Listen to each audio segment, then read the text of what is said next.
ఇప్పుడు ప్రస్తుతానికి రాష్ట్ర పరిస్థితి ఎలా ఉంది? పాలిచ్చేటటువంటి ఆవును వదిలేసి, ఎగిరెగిరి తన్నేటటువంటి దున్నపోతుల కూటమిని ఆ గ్రామాల నుంచి పట్టణాల దాకా అందరిని మొత్తాన్ని నాశనం చేసుకుంటా ఈ 14 నెలల కాలంలో ఎగిరెగిరి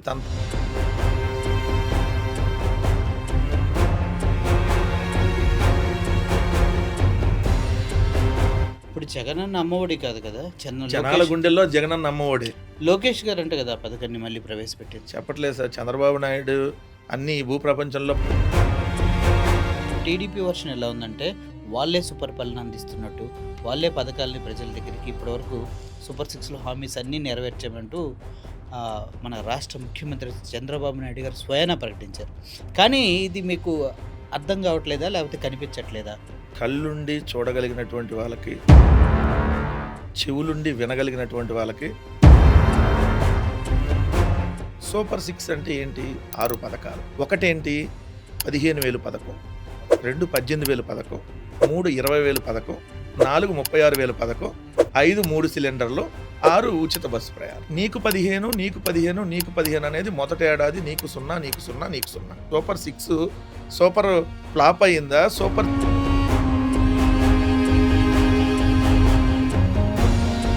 ప్రాస బాగుందని హిట్ అని అంటే హిట్ అని చెప్పాల్సింది. 2 కోట్ల డీల్ జరిగింది. అసలు ఏ ఆధారాలతో మీరు మాట్లాడతారు? ఇటువంటి డైరెక్ట్ స్టేట్మెంట్ 2 కోట్లు ఆ శ్రీకాంత్ పెరోల్ విషయంలో 2 కోట్ల రూపాయలు హోంశాఖలో ఉన్నటువంటి 3 జిల్లాల్లో హత్యలు జరుగుతాయి. ఇప్పుడు వైఎస్ఆర్సీపీ వాళ్ళపై దాడులు జరుగుతున్నాయని మీరు అంటారు. నాయకులను కూడా చాలా మందిని లోపల వేశారు. కానీ అన్ని రోజులు ఒకేలాగా ఉండవు. ఇది కూడా గుర్తుపెట్టుకోవాలి. మేము కూడా ఉప్పు కారంతోనే తింటాం, సప్పిడన్నం ఏం తింటల్లా. మాలో ప్రవహించేది కూడా ఎరుపు రక్తమే. బెదిరిస్తున్నారు గట్టిగా మీరైతే. జగన్మోహన్ రెడ్డి గారు 5 సంవత్సరాల పరిపాలనలో 2 సంవత్సరాలు కోవిడ్, పేదలకు సంక్షేమ పథకాలు, రైతు భరోసా కేంద్రం, సచివాలయం, హెల్త్ క్లినిక్, 5,000 స్కూళ్లు బాగు చేయటం, 17 అంటే రామారావు గారు తెలుగుదేశం వ్యవస్థాపక అధ్యక్షుడు రామారావు గారి కోడలు రామారావు గారి మనవణ్ణి అదే తెలుగుదేశం పార్టీ ఎమ్మెల్యే లంబూతు చంద్రబాబు నాయుడు ఇంకా ప్లాన్డ్ గా లోకేష్ డైరెక్షన్ జూనియర్ ఎన్టీఆర్ లోకేష్ గారి మదర్ని ఏదో అన్నారనేసి చంద్రబాబు నాయుడు గారు ఏడ్ చేశారు. అలాగే ఇంకొక తండ్రి నందమూరి కుటుంబం ఏమైందని అడుగుతున్నాను సార్. నందమూరి కుటుంబంలో మీరు వెలివేశారా? ఇప్పుడు మన నందమూరి కుటుంబం హరికృష్ణ గారి భార్యని, హరికృష్ణ గారి కొడుకుని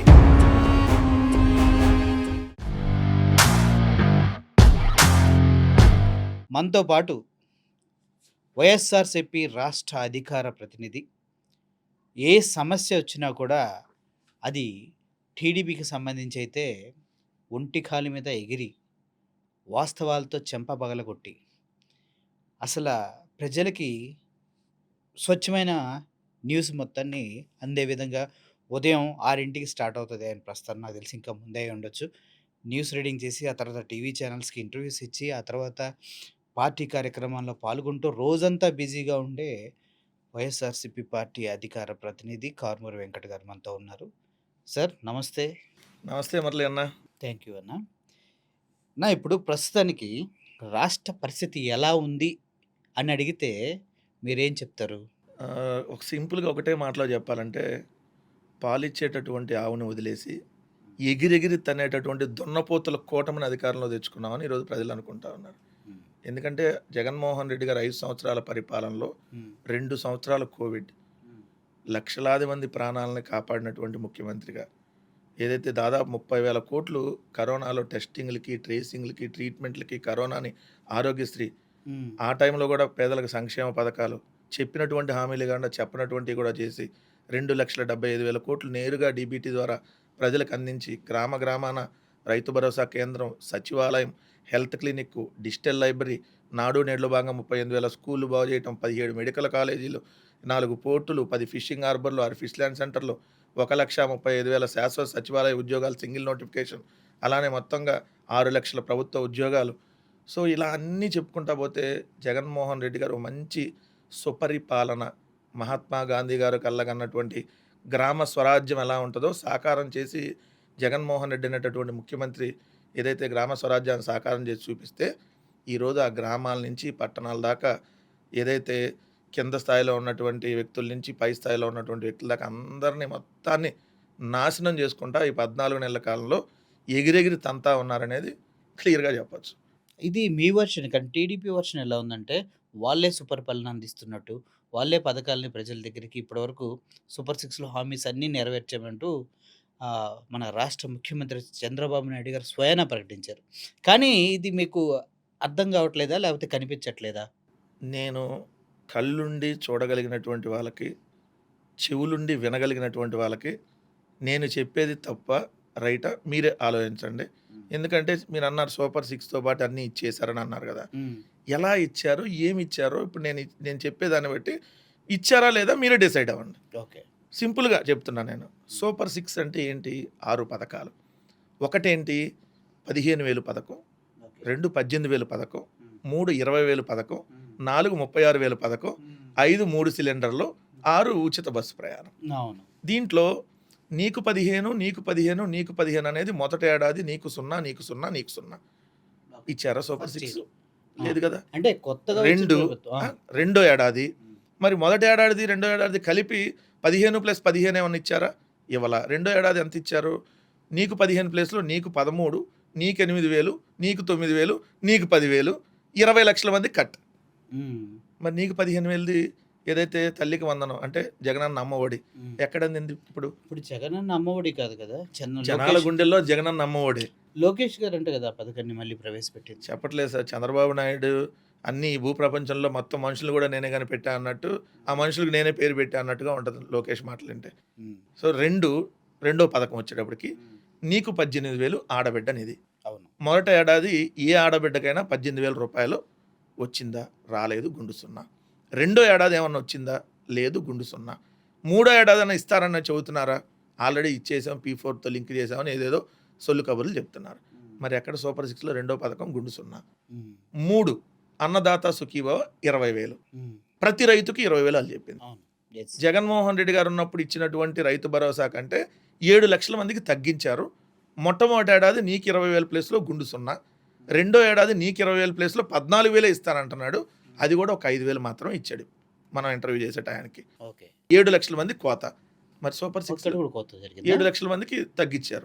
ఏది జగన్మోహన్ రెడ్డి గారు ఇచ్చినటువంటి ఏదైతే లబ్ధిదారుల కంటే 7 లక్షల మంది రైతులను తగ్గించారు. మూడోది కూడా సరిగ్గా చేయలే. 4 నీకు 36,000 నిరుద్యోగ వృత్తి. ప్రతి నెల 1వ తారీఖు 3,000 వేస్తామన్నారు. 15 నెలలు అయింది మనం ఇంటర్వ్యూ చేసే టయానికి. ఇప్పుడు మనం 15 నెలలు అవుతుంది ప్రభుత్వం వచ్చి. ఒక్క రోజన్నా ఒక్కళ్ళకన్నా ఒక్క నెలన్నా నెలకు 3,000 పడ్డాయా? అది లేదు. మొదటి ఏడాది గుండు 0, రెండో ఏడాది గుండు 0. నెక్స్ట్ వచ్చేటప్పటికి నీకు 3 సిలిండర్లు, నీకు 3 సిలిండర్లు, నీకు 3 సిలిండర్లు. మొదటి ఏడాది నీకు ఒకటే, నీకు లేదు, నీకు లేదు. అట్లా 60 లక్షల మంది కోత విధించారు. 60 లక్షలు, 1,55,00,000 గ్యాస్ కనెక్షన్ కార్డులు ఉంటే వీళ్ళు ఇస్తుంది 80 నుంచి 90 లక్షల లోపు మాత్రమే. అది కూడా డబ్బులు ఇప్పుడు మనం కడితే అవి ఎప్పుడు పడతాయో తెలియదు. మరి ఎక్కడ ఆ పథకానికి సంబంధించి? నెక్స్ట్ ఉచిత బస్సు ప్రయాణం. వాళ్ళు ఏమన్నారు చంద్రబాబు నాయుడు గారు? నేనే డ్రైవర్ని, స్టీరింగ్ గట్టిగా తిప్పుతా అన్నాడు కదా. గట్టిగా తిప్పుతా అని ఏమన్నాడు? ఎక్కడ తిప్పుతున్నారు? 16 రకాల బస్సులు ఉంటాయి. ఫస్ట్ ఏడాది 0 ఉచిత బస్సు ప్రయాణం. రెండో ఏడాదిలో ఏదైతే మొన్న ఆగస్టు 15కి స్టార్ట్ చేసి ఎన్ని బస్సులు ఉన్నా ఎక్కడి నుంచి ఎక్కడికి ఏ గుడికి కావాలని తిరిగినా కూడా ఫ్రీ అని చెప్పారు కదా. అది జనసేన యాడ్ సార్, టీడీపీ వాళ్ళ యాడ్ కాదు. జనసేన టీడీపీ కలిపే కూటమే. ప్రజా మేనిఫెస్టో అనేది పెట్టారు కదా వాళ్ళు. ఆ మేనిఫెస్టో ఇద్దరు కలిపే కదా. సో ఇద్దరు ఇప్పుడు ప్రభుత్వంలో వెళ్ళే కదా, ఇద్దరు భాగస్వాములే కదా వాళ్ళు. మరి ఉచిత బస్సు ప్రయాణం మొదటి ఏడాది లేదు, రెండో ఏడాది 16 రకాల బస్సులు ఉంటే 2 రకాల బస్సులకు మాత్రం రాష్ట్రంలో ఫ్రీ. ఇంకో 2 రకాల బస్సులకి 2 సిటీల్లోనే ఫ్రీ. ఏ సిటీలో ఫ్రీ? పల్లె వెలుగు, ఆల్ట్రా పల్లె వెలుగులో రాష్ట్రంలో ఎక్కడైనా ఆ బస్సు తిరిగితే ఫ్రీ. కానీ ఆ బస్సు రాష్ట్రంలో అంతా తిరగదు, ఆ జిల్లాలోనే మొత్తం తిరగదు ఆ బస్సు. అవును, కరెక్ట్. ఆ జిల్లా మూల నుంచి ఆ జిల్లాలో మొత్తం కూడా తిరగదు. ఒక 50 కిలోమీటర్ల రేడియస్ ఎంతో ఉంటుంది. సో ఆ పల్లె వెలుగు అంతవరకే, ఆల్ట్రా పల్లె వెలుగు కూడా అంతే. సో మరి ఇంకా ఫ్రీ ఎక్కడ ఇచ్చినట్టు? 2 సిటీ బస్సు, ఇంకోటి సిటీ మెట్రో. ఆ 2 ఎక్కడ? Only Visakhapatnam, Vijayawada. So correct. So ఆ 2 బస్సులకి మిగిలిన చోట ఉండవు అయ్యి. దాని తర్వాత ఇంకో బస్సు మెట్రో ఎక్స్‌ప్రెస్ అని చెప్పారు. ఈ బస్సులో 75% 80% బస్సులు నాన్ స్టాప్ సూపర్ లగ్జరీ. అంటే ఎలిజిబిలిటీ లేదు. సపోజ్ మీకు ఎగ్జాంపుల్ విజయవాడ నుంచి మచిలీపట్నానికి వెళ్ళేటటువంటి ఏదైతే మెట్రో ఎక్స్‌ప్రెస్ బస్సులు 10 ఉన్నాయి. దాంట్లో 8 బస్సులు సూపర్ లగ్జరీ కానీ నాన్ స్టాప్ కానీ ఉన్నాయి. వాటిల్లో ఎక్కితే ఫ్రీ ఉండదు. పల్లె వెలుగులో కూడా కొన్ని బస్సులకే పెట్టారు. మీకు మొన్న ఈ బస్సు ఎక్కితే లేదు, ఈ బస్సు ఎక్కితే ఉన్నాయని వచ్చినాయి కదా.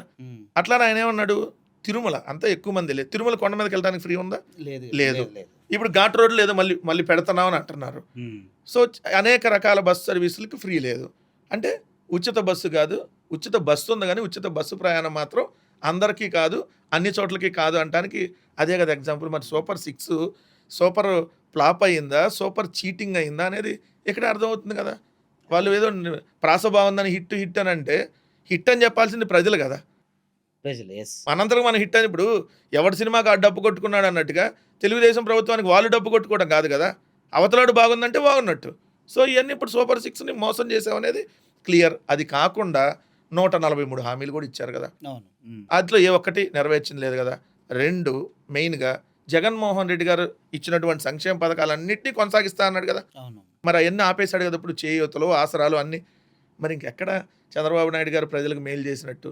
చంద్రబాబు నాయుడు గారు ప్రజలను మోసం చేశాడు. నెట్ట నిలువున 5 కోట్ల మందిని ఒకేసారి ఎలా మోసం చేయాలంటే చంద్రబాబు నాయుడు గారిని చూస్తే ఎవరైనా కూడా మోసం చేయడం అలవాటు చేసుకోవచ్చు. అది వైసీపీ పార్టీ వల్ల వాళ్ళు మాట్లాడే విధానం ప్రజలకు ఆ విషయం తెలియట్లేదా అనేది ఇప్పుడు ఒకటి ఎట్లా ఉంటుంది, ప్రజలకి తెలియట్లేదా అనేది కాదు. ప్రజలు ఎప్పుడైనా ఆశపడతారు. అది నేనైనా ఆశపడతా, మీరైనా ఆశపడతారు. సో ఇప్పుడు మీ దగ్గర ఒక ఎంప్లాయీ పనిచేస్తున్నాడు అనుకో, అతనికి ఒక 25,000 మీరు శాలరీ ఇస్తున్నారు. అవతలోడు 50,000 ఇచ్చేస్తాను, అసలు ఇప్పుడే మానేసి వచ్చి ఈ నెల కూడా ఇచ్చేస్తా అంటున్నాడు. ఎవరైనా ఆశపడతారు కదా. పడతారు. సో అది కానీ అక్కడికి వెళ్ళినాక ఇప్పుడు అర్థమవుతుంది. అందుకని అరే పాలిచ్చేటటువంటి మంచి ఆవును వదులుకొని మొత్తం దున్నపోతుల కంటే దారుణంగా దంతున్నారు కదా ఎగిరెగిరి. అట్లాంటి కూటమి ప్రభుత్వాన్ని తెచ్చుకున్నామని చెప్పి ఇప్పుడు ప్రజలు బాధపడతా ఉన్నారు. సార్ ప్రతి ఒక్క దాన్ని ఇష్యూ చేయటం వైఎస్ఆర్సీపీకి పరిపాటి అయిపోయింది అనేది బయట టీడీపీ వర్గాలు కానీ కొంతమంది సానుభూతి పరులు కానీ మాట్లాడారు. ఎందుకంటే అమరావతి అనే ఒక రాజధాని కోసం చంద్రబాబు నాయుడు గారు అహర్నిశలు కష్టపడి నిద్ర కూడా పోకుండా రోజుకి 24 గంటలు ఉంటే 30 గంటలు ఉంటే బాగుంటుందేమో అనే ఆలోచనతో ఆయన ఇంత కష్టపడుతూ అమరావతిని నిర్మిస్తుంటే ఏదో వర్షానికి కొద్దిగా నీళ్ళు వస్తే దాన్ని మీ ఎమ్మెల్యేలు వీళ్ళంతా వెళ్ళి మాజీ ఎమ్మెల్యేలు వెళ్ళి అంబటి రాంబాబు కానీ మన శైలజనాథ్ కానీ వీళ్ళంతా వెళ్ళి ఎందుకు అంత సీన్ చేస్తున్నారు సార్? కట్టినవారు అమరావతిని కాదు సార్. ఇప్పుడు అమరావతి మునిగిందంటాం, మునక్కపోతే మునగలేదంటాం. సార్ ఇప్పుడు మునిగినంత మాత్రాన్ని ఇదేదో అయిద్దని వాళ్ళు ఎందుకు దాన్ని అనవసరంగా వాళ్ళే ఎక్కువ చేసుకుంటున్నారు. మునగలేదని చెప్పి చెప్పండి అని చెప్పి వాళ్ళు ఎందుకు చెప్పాలని ప్రయత్నం చేస్తున్నారు. మీరు పై లెవెల్లో అలా చెప్పినా కింద లెవెల్లో మీ జిల్లా పేపర్లోనే మీరు రాసుకొని దొరికిపోతారు కదా. ఇక్కడ చూడండి సార్, వరదకు కొట్టుకొని బాలుడు మృతి. ఓకే, ఇది ఎక్కడ? అమరావతి వరదలో. అమరావతిలో వరదలో బాలుడు కొట్టుకొని నంబూరు తెలుసు కదా మీకు. నంబూరు బ్రాకెట్లో పెదకాక అని. నంబూరు నుంచి కాజా వెళ్ళే రోడ్డులో చెరువు వద్ద ఉన్న చప్టాపై నుంచి ప్రవహిస్తున్న వరద ప్రవాహానికి బాలుడు కొట్టుకొని మృతి చెందినటువంటి సంఘటన జరిగింది. ఎక్కడ? మొన్న వరదల్లో ఈ నెలలో ఆగస్టులో వచ్చినటువంటి ఈ వరదలకు సంబంధించి కాదు సార్. ఇదండి పంట పొలాల్లో చేపలు పడుతున్న కుర్రకారు. తాటికొండ దేంట్లో ఉంది? ఇది అమరావతిలోనే కదా తాటికొండ అంటే. ఇది నేను రాసిందా, ఈనాడు రాసిందా? మరి మునిగిందని ఈనాడే కదా కింద రాసింది. మంగళగిరి ఎన్ఆర్ఐ వైద్యశాల వద్ద చూడండి, మోకాళ్ళ లోతు నీటిలో చిరు వ్యాపారులు కష్టం. పూర్తిగా నీట మునిగిన ప్రధాన రహదారి తాటికొండ. ఇవన్నీ నేను ఓన్లీ ఈనాడు క్లిప్పింగ్స్ చూపిస్తున్నా, ఈనాడు ఆంధ్రజ్యోతి చూపిస్తా. పలు రూట్లలో బస్సులు నిలిపివేత. ఏది వరదొత్తే నిలిపివేత. ఎన్ని బస్సులు? గుంటూరు నుంచి అమరావతి వెళ్ళే 25 బస్సులు, తుళ్ళూరు వెళ్ళే 10 బస్సులు ఆగిపోయాయి. నెక్స్ట్ మీరు కాజా టోల్గేట్ సమీపంలో పొలాలు ఇళ్ల చుట్టూ నీరు. ఈనాడు జిల్లా పేపర్లో వస్తాయి సార్. ఈ మెయిన్ రావు. వర్ష బీభత్సం. దీంట్లో ఇక్కడ రావండి, స్తంభించిన రాకపోకలు. గుంటూరు అమరావతి రోడ్లో లాం వద్ద కొండవీటి వాగు ఉధృతంగా ప్రవహించి రోడ్డుపైకి చేరటంతో ఆ మార్గంలో వాహనాలను నిలిపివేశారు. పోలీసులు, పంచాయతీ అధికారులు ఇరువైపులా పహారా కాసి ఎలాంటి ప్రమాదాలు జరగకుండా జాగ్రత్తలు తీసుకున్నారు. ఈ కారణంగా ఉదయం హైకోర్టు, సచివాలయానికి వెళ్ళే ఉద్యోగులు విధులకు హాజరు కాలేకపోయారు. మరి అమరావతి మునిగితే నే కదా వాళ్ళు విధులకు హాజరు కాలేకపోయింది. హైదరాబాద్లో వరద వచ్చినా 1 గంట 2 గంటలు లేట్గానే ఆఫీసులకు వెళ్తారు కదా. వెళ్తారు. ఇక్కడ మరి సచివాలయము హైకోర్టుకి వెళ్ళే ఉద్యోగులు విధులకు హాజరు కాలేకపోయారు. పెదపని వద్ద కొట్టేళ్ల వాగు ఉధృతంగా ప్రవహించడంతో రాజధానికి రాకపోకలు నిలిచిపోయాయి. కాజా టోల్ ప్లాజా వద్ద వరద నీరు 3 అడుగుల ఎత్తులో ప్రవహించడంతో వాహనాలు రాకపోకలకు ఆటంకం ఏర్పడింది. ఇవన్నీ మీరు రాసినటువంటివే కదా. తాడేపల్లిలోని పుష్కర కాలనీ, ఎల్లల కాలనీలో వరద నీరు చేరడంతో ప్రజలు నిరాశ్రయాలయ్యారు. మరి ఇవన్నీ వాళ్ళు రాసి మరి మేము మునిగింది అని ప్రచారం చేస్తున్నామంటే ఎట్లా? మరి మీ రిపోర్టర్లకు చెప్పలేదా మీరు ఇటు రాయొద్దు జిల్లా పేపర్లో అని? అంటే అక్కడ రాయాల్సిన పరిస్థితి ఏర్పడింది. అందుకని అక్కడ రాస్తారు. ఇక్కడేమో వాళ్ళేమో మునిగిపోయిందని చెప్పొచ్చు, నారాయణ గారు మునిగిపోయిందని చెప్పొచ్చు, నారాయణ గారు కొండవీటి వాగు ఉధృతి వల్ల ఇదంతా అయిందని చెప్పొచ్చు. మేము ప్రచారం చేస్తే మాత్రం తప్పుడు ప్రచారం ఏంటంటే అది ఏం చేసినా వాళ్ళే చేయాలా? ఏం చేసినా వాళ్ళే చేయాలి కానీ మేము చెప్పకూడదా? సో అమరావతి మునిగింది కాబట్టి మునిగింది అంటున్నాం. అంటే మీరుకే మీ పార్టీ నాయకులు కేతిరెడ్డి గారు ఒక అడుగు ముందుకేసి పులసలు పట్టుకోవచ్చు అంటాం ఏంటది? పట్టారు కదా 7 కిలోల చేపలు ఆల్రెడీ అమరావతిలో అంతమంది పట్టారు కదా. అంతకుముందు పట్టారు సార్. ఇప్పుడు కూడా అదే పరిస్థితి ఉంది. కాదండి, పులస 7 కిలోలు కాదు ఇంకెక్కువ కూడా పడుతున్నాయంట. సో ఉన్నగట్టు ఉన్నా అంటున్నావు. ఇప్పుడు అమరావతిని ఆక్వాసిటీ చేశారు అంటున్నావు. ఓకే, దాన్ని ఏంటి కాదండి, దీనికి ఇలా చర్యలు తీసుకుంటామని చెప్పండి. అమరావతి మునిగిపోదు అని అంటే 6,000 కోట్లు ఎందుకు ఖర్చు పెడుతున్నారు చెప్పండి? అమరావతి వరద ముంపు నివారణ ప్రాజెక్టులకి 13 ప్రాజెక్టుల పేరుతో 5,900 కోట్లకి మన ప్రధానమంత్రి వచ్చినప్పుడు మళ్ళీ జరగాలి మళ్ళీ పెళ్లి శంకుస్థాపన చేశారు కదా.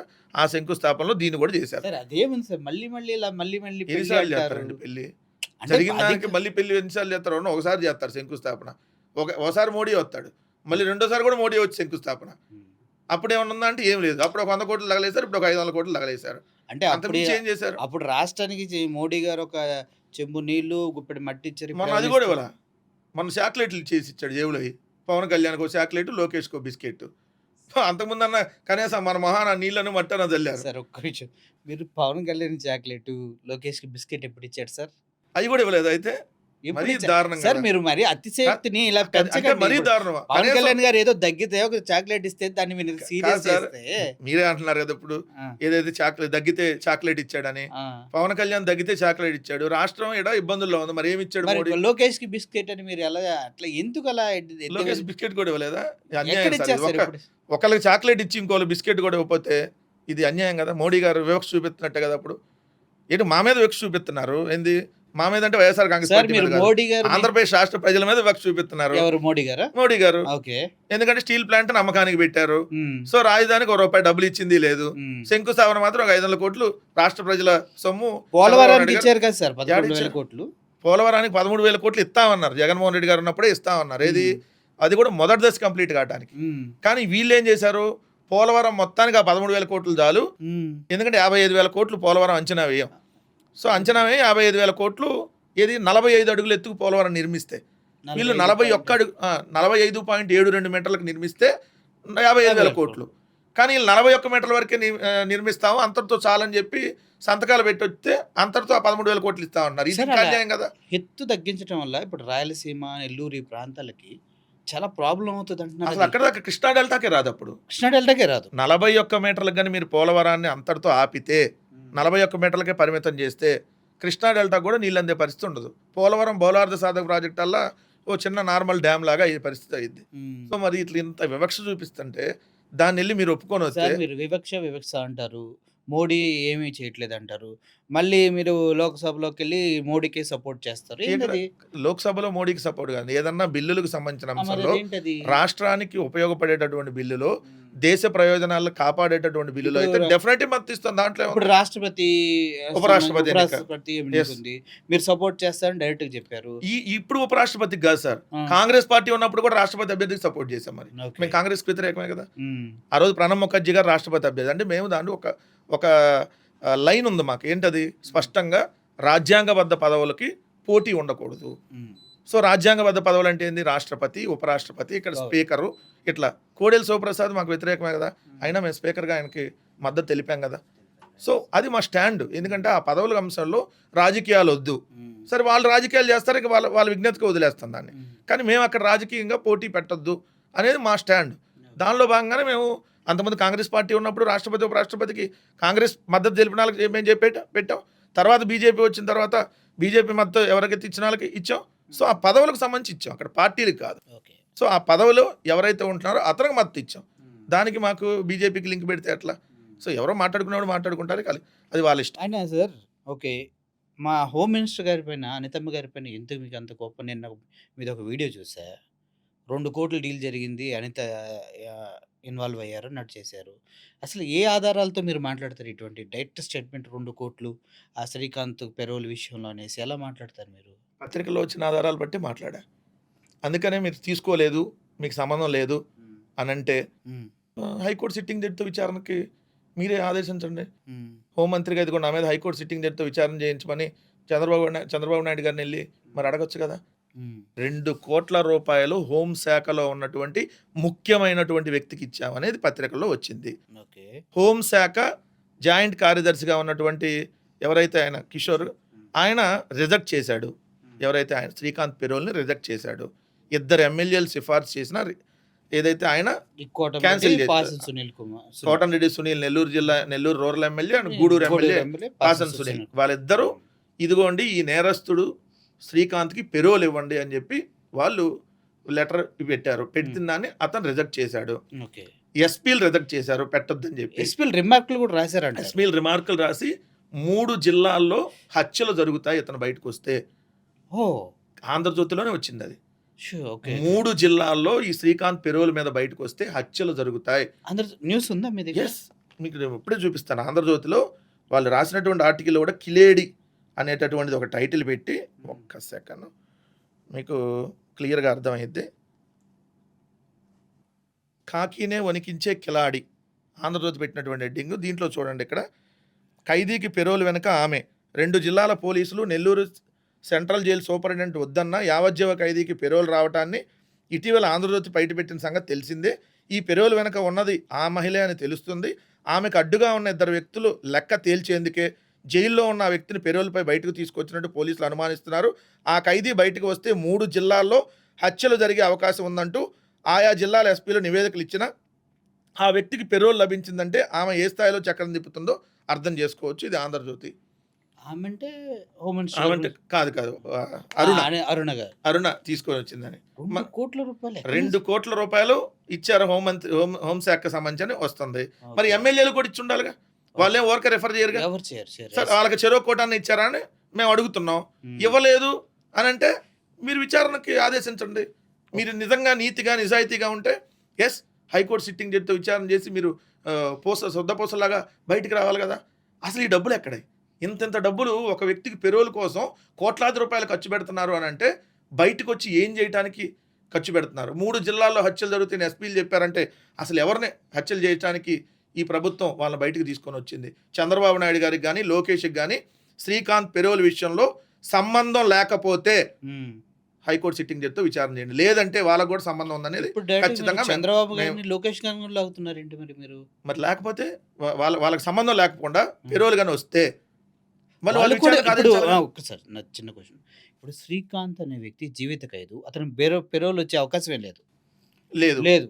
పెరోల్ ఎప్పుడు రావచ్చు అని అంటే అతను ఇప్పుడు ఎవరైనా వాళ్ళ ఇంట్లో వాళ్ళు చనిపోతేనో ఇంకో అలా ఆ టైంలో వచ్చి ఉంటది.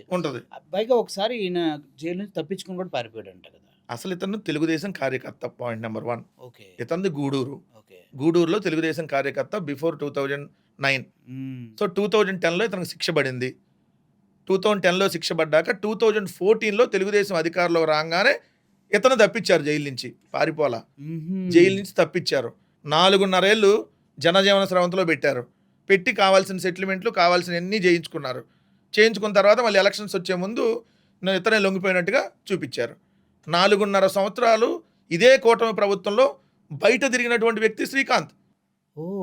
మళ్ళీ ఇప్పుడు ఇది 2వ పెరోల్ రావటం వీళ్ళ గవర్నమెంట్లో. ఆల్రెడీ మొన్న ఆగస్టులో పెరోల్ వచ్చింది ఇతనికి. ఆగస్టులో ఇదే కూటమి ప్రభుత్వం పెరోల్ ఇచ్చింది. మళ్ళీ ఇప్పుడు 2వ ఇది పెరోల్. సో ఇప్పుడు కూడా ఎట్లా ఇది బయటకు వచ్చింది? తెలుగుదేశం నాయకులనే బ్లాక్మెయిల్ చేసే స్థాయికి వెళ్ళిపోతే వాళ్ళ నుంచి బయటకు వచ్చి మీడియా త్రూ ఇట్లా రావటం వల్ల, ఆ వీడియో ఒకటి బయటకు రావటం వల్ల హల్చల్ అయింది. లేదంటే ఇప్పటికి ఎవరైనా చంపేవాళ్ళు. జైలు కూడా మేనేజ్ చేయగలుగుతున్నారా అంటే వ్యవస్థలనే కాకుండా జ్యుడిషియల్ సిస్టమ్‌ని, జైలర్‌ని అందరిని కొనేసే ఇక్కడ సిట్యుయేషన్‌కెళ్ళిపోయారు. ఇప్పుడు దీంట్లో న్యాయస్థానానికి లింక్ ఉండదు కాబట్టి, ఉండదు. అవును. కేవలం ఇక్కడ ప్రభుత్వం తీసుకునేటటువంటి డెసిషన్ కాబట్టి, హ్మ్. హోంశాఖ రిఫర్ చేసేస్తే ఎవరికైనా పెరోల్ ఇస్తారు. ఇంకోటి ఎంత దారుణం అంటే, హ్మ్. ఆంధ్రప్రదేశ్ చరిత్రలో ఒక్కసారి పెరోల్ ఇచ్చినాక క్యాన్సిల్ చేసిన దాఖలాలు first time. First time. Yes. First time ఇప్పటి వరకు ఫస్ట్ టైమ్. ఎక్కడ ఎవరు యెస్. క్యాన్సిల్ చేయలే. అవును. అంటే ఇతను కరుడుగట్టిన నేరస్తుడని తెలిసి డబ్బులు తీసుకొని, లేదంటే బయట ఇంకేదైనా పనులు చేయించుకోవడానికే పెరోల్ ఇచ్చారు అనేది మేము చెబుతున్నటువంటిది. పాపం. కాదు అనంటే హైకోర్టు సిట్టింగ్ జడ్జితో, ఎందుకంటే చంద్రబాబు నాయుడు గారు, లోకేష్ ఇన్వాల్వ్‌మెంట్ లేకపోతే కాదు. వాళ్ళు హైకోర్టు సిట్టింగ్ జడ్జితో విచారణ అయ్యొచ్చు కదా! చేయొచ్చు. మరి ఎందుకు వేయలేదు? ఇంత జరుగుతున్నా, హోం మంత్రి లెటర్ ఇచ్చారని తెలిసినా హ్మ్. వీళ్ళు నిమ్మకున్నారు అని అంటే, హ్మ్. కరుడుగట్టిన నేరస్తుడికి హోం మంత్రి ఇద్దరు ఎమ్మెల్యేలు లెటర్లు ఇచ్చి వాళ్ళ సిఫార్సుతో బయటకు వచ్చాడు అని అంటే, మరి ఇప్పటి వరకు ప్రభుత్వం ఏ చర్యలు చేపట్టలేదని అంటే, సంథింగ్ నారా లోకేష్కి, చంద్రబాబు నాయుడు గారికి తెలిసే ఇది జరిగింది, హ్మ్. తెలిసే పెరోల్ ఇచ్చారు. సో వాళ్ళకి ఇన్వాల్వ్‌మెంట్ లేకపోతే ఎందుకు ఇప్పటి వరకు యాక్షన్ తీసుకోలేదు? ఇది వైఎస్ఆర్ కాంగ్రెస్ పార్టీ అడుగుతుంది. చేశారు కదా! అంటే ఏదన్నా జరిగి ఉంటే ఈ లోపు పెరోల్ క్యాన్సిల్ చేశారు. బట్ డబ్బులు 2 కోట్లు ఇచ్చామని అరుణ గారే చెప్పారు. ఇచ్చింది. ఆవిడ డెడ్ స్టేట్మెంట్. డైరెక్ట్ 2 కోట్లు నేను దీనికి ఖర్చు పెట్టాను, హోంశాఖలో ఉన్న ముఖ్యులకు నేను తెచ్చుకున్నాను అని. ఎవరికి ఇచ్చారు 2 కోట్లు? అసలు ఆ 2 కోట్ల డబ్బులు మీకెక్కడై? ఆ అమ్మాయిని కూడా లోపలేసినట్టున్నారు. ఏశారు. సో ఇయన్నీ బయటకు వస్తేనే ఆమెని హడావిడిగా లోపలేశారనేది జరుగుతున్నటువంటిది. సో ఇది అతి పెద్ద నేరం.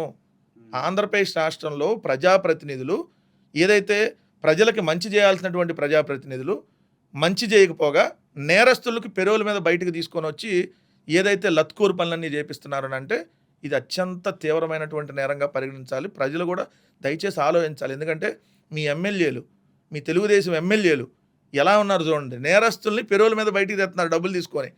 సో అంటే ఎట్లాంటి పనులు చేస్తున్నారు మా చూడండి. చంద్రబాబు నాయుడు గారు ఏదైనా అన్యాయం జరిగితే నేరస్తులైతే వాళ్ళకి అదే చివరి రోజు. వాళ్ళంతా చూస్తా అంటారు కదా సార్.